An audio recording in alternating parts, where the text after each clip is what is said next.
Hello friend, welcome to my channel. Friend, आस्तीन का design बनाने के लिए सबसे पहले हम आस्तीन की लंबाई नाप लेंगे। तो आस्तीन की लंबाई हमारी 13 इंच है। फ्रेंड, आपको इतना लंबा आस्तीन लेना है इस डिज़ाइन को बनाने के लिए। तो फ्रेंड, आस्तीन का डिज़ाइन बनाने के बाद अब हम बाकरम लेंगे। तो बाकरम की लंबाई 11.5 इंच है और बाकरम की चौड़ाई हमारी 4 इंच है। तो आपको इतना लंबा और चौड़ा बाकरम लेना है। बाकरम को इस तरीके से हम फोल्ड कर देंगे।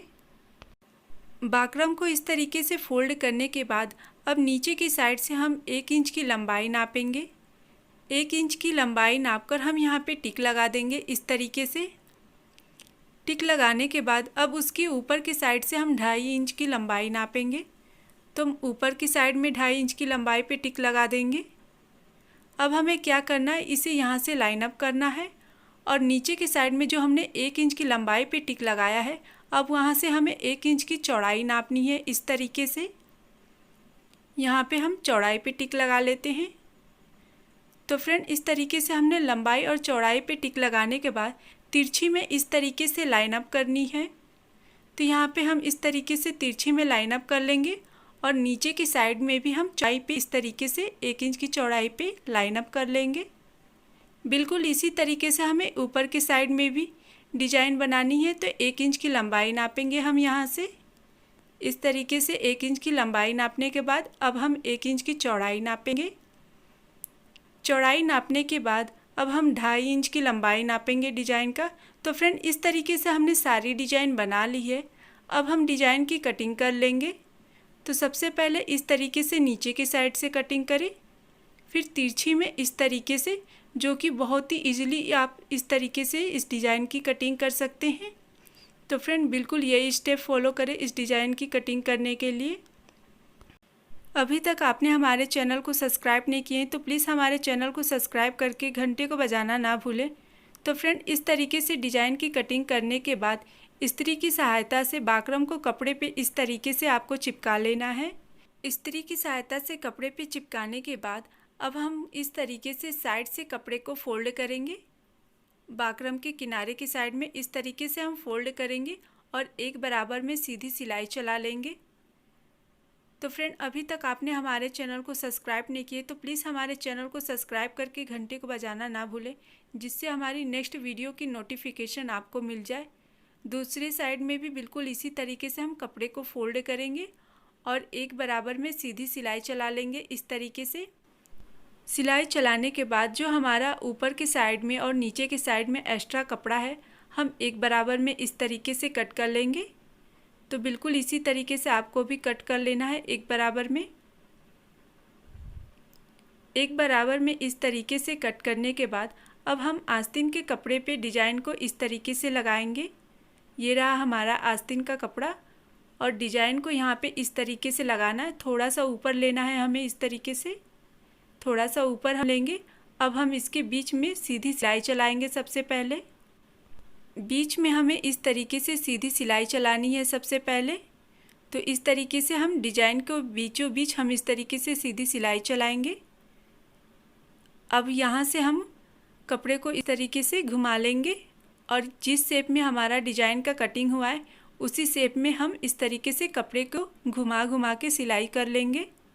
तो फ्रेंड, इसी तरीके से आपको सारे डिजाइन पे सिलाई करनी है। हम सारे डिजाइन में बिल्कुल इसी तरीके से कपड़े को घुमा घुमा कर सिलाई कर लेंगे। अब यहाँ से हम धागा को कट कर लेते हैं। तो फ्रेंड, इस तरीके से आप इस डिजाइन पे बहुत ही इजीली एक बराबर में सीधी सिलाई चला सकते हैं। सबसे पहले बीच में इस तरीके से एक बराबर में सीधी सिलाई चलाएं। तो फ्रेंड, हमारी ये लाइन भी कंप्लीट हो चली। अब अंदर के साइड के कपड़े की कटिंग करने के लिए बीच में एक छोटा सा कट देंगे इस तरीके से। इस तरीके से कट देने के बाद जिस शेप में हमारा डिजाइन का कटिंग हुआ है उसी शेप में हम इस तरीके से एक बराबर में अंदर के साइड के कपड़े की कटिंग कर लेंगे। सिलाई के थोड़े से बगल में ही आपके कपड़े की कटिंग करनी है। इस तरीके से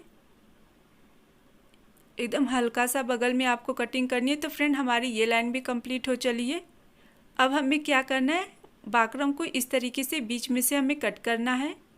तो एक बराबर में बीच में से इसे कट कर लें और बाकरम को इस तरीके से फोल्ड कर दें।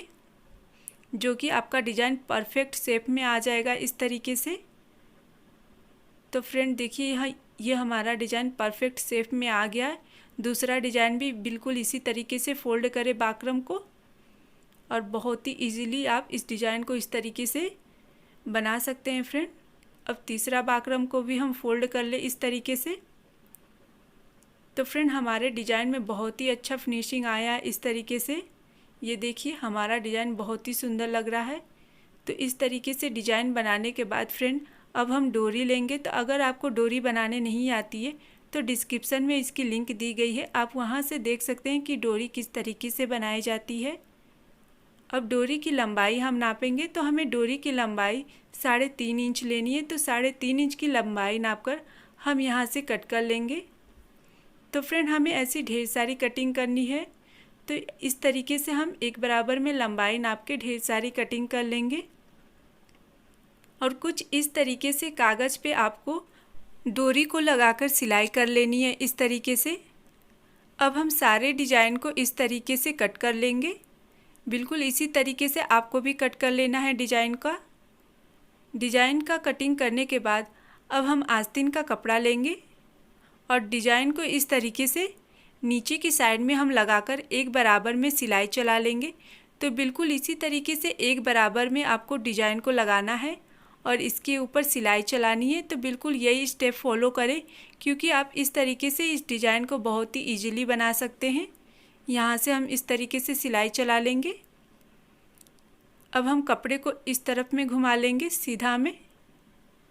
अब इस तरीके से सीधी सिलाई चला लें यहाँ से।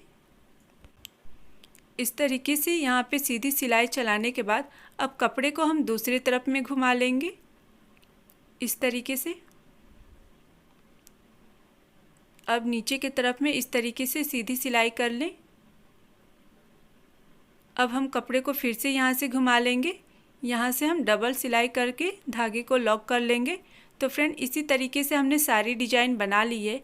डिज़ाइन बनाने के बाद अब पीछे की साइड में जो हमारा एक्स्ट्रा बाकरम है यहाँ से हम कट कर लेंगे। इस तरीके से कट कर लेते हैं।